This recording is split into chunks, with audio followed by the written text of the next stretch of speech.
आजम खान का फर्जी सर्टिफिकेट का मामला भी हमारे पास अब सामने आ चुका है। मैं आपको आजम खान के जो पूरा मामला उसको तफसील से आपको बताऊंगा।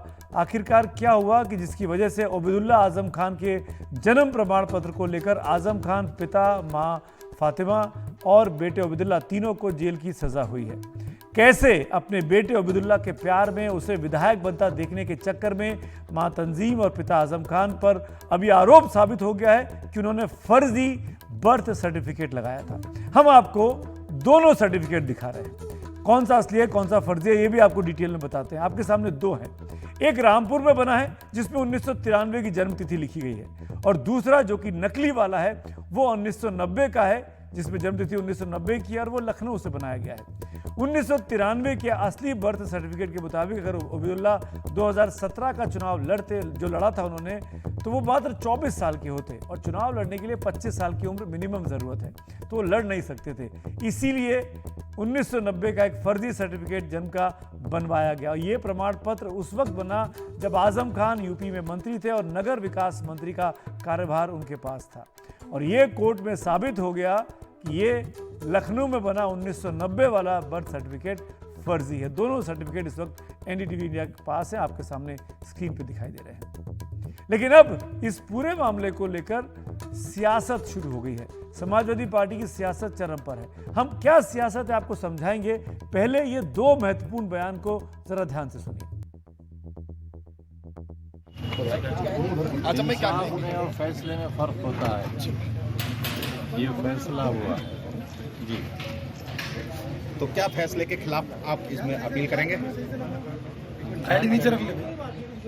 विचार करें।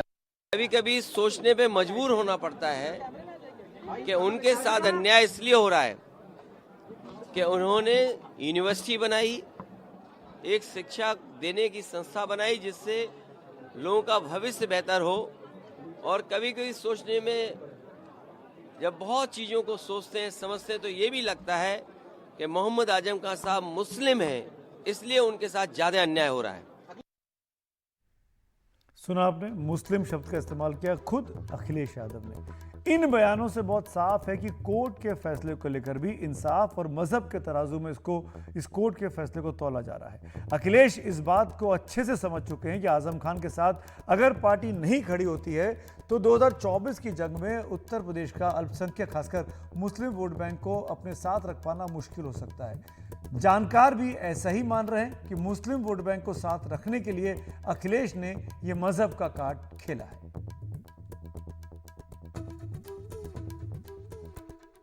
समाजवादी पार्टी चूंकि बीजेपी को नहीं हरा पा रही है, तो मुसलमानों में एक चिंतन चल रहा है कि क्या इसके अलावा हमको कांग्रेस के पक्ष में जाना चाहिए। और चूंकि आजम खान अंदर चले गए हैं, तो जाहिर है कि मुसलमानों के बीच जाकर उनको समझाने वाला, आक्रामक होकर बीजेपी के विरुद्ध बोलने वाला और ये विश्वास दिलाने वाला कि मैं समाजवादी पार्टी के केंद्रीय नेतृत्व में हूं, मेरी बात अखिलेश यादव के भी दरबार में चलती है, इसलिए मैं जो कहता हूं आप मानिए, इस भाव से काम करने वाले व्यक्ति की कमी हो जाएगी और इसका थोड़ा बहुत असर होगा।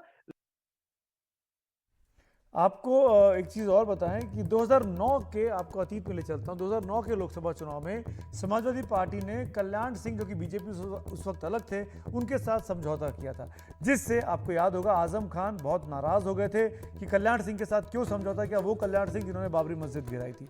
और तब पार्टी के तीसरे बड़े नेता, यानी समाजवादी पार्टी के बड़े नेता अमर सिंह के कहने पर मुलायम सिंह यादव, जो कि पार्टी के अध्यक्ष थे, उन्होंने आजम खान को पार्टी से बाहर का रास्ता दिखा दिया था, निकाल दिया था। इस बात से समाजवादी पार्टी को बहुत बड़ा नुकसान उठाना पड़ा था। 39 सांसद थे 2004 में, 2009 में घटकर सपा के 23 रह गए, यानी 16 सांसदों का उसको नुकसान हो गया। और कांग्रेस यूपी में बढ़कर 22 सीटों तक चली गई थी। ये माना जा रहा था कि मुसलमान बड़े पैमाने पर आजम खान के जाने से नाराज हो गए हैं और वो सब के सब कांग्रेस के खाते में चले गए। इसीलिए इस बार 2024 की जंग में अखिलेश यादव बहुत संभल कर कदम रख रहे हैं, आजम खान को अपने साथ बनाकर रखना चाहते हैं। वरिष्ठ पत्रकार भी इसी ओर इशारा कर रहे हैं कि मुस्लिम वोट बैंक की आपसी लड़ाई में बीजेपी को शायद फायदा ना हो जाए। इसी फर्जी प्रमाण पत्र मामले में आजम खान, उनकी पत्नी तजीन फातिमा और बेटा अब्दुल्ला खान को कल ही कोर्ट से गिरफ्तार कर लिया गया था। वो जेल जा चुके हैं, जानकार मान रहे हैं कि इस कदम से समाजवादी पार्टी को भी हमदर्दी के वोट मिल सकते हैं कि उनके सबसे बड़े नेता को बीजेपी ने जेल में डलवा दिया।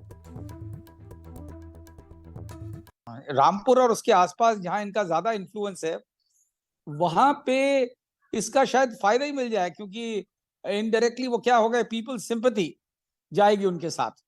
और ये क्योंकि बड़ी काफी दिनों से देख रहे हैं, हालांकि इस वाले केस में ऐसा लगता नहीं है कि कोई फंसाने वाली चीज है। इस वाले केस में लगता ऐसा है कि कुछ फैक्ट्स हैं इनके अगेंस्ट। जो बेटे के 2 तरह के सर्टिफिकेट्स, बर्थ सर्टिफिकेट हुए थे, वो गड़बड़ है। लेकिन इस चीज से पहले जो मामले थे जिनमें क्लियर कट फंसाया भी गया था, तो उससे मेरे ख्याल ना उस टाइम नुकसान हुआ था समाजवादी पार्टी को, बल्कि लोगों की जहां जहां सिंपैथी मिली तो वो फायदा ही हो गया।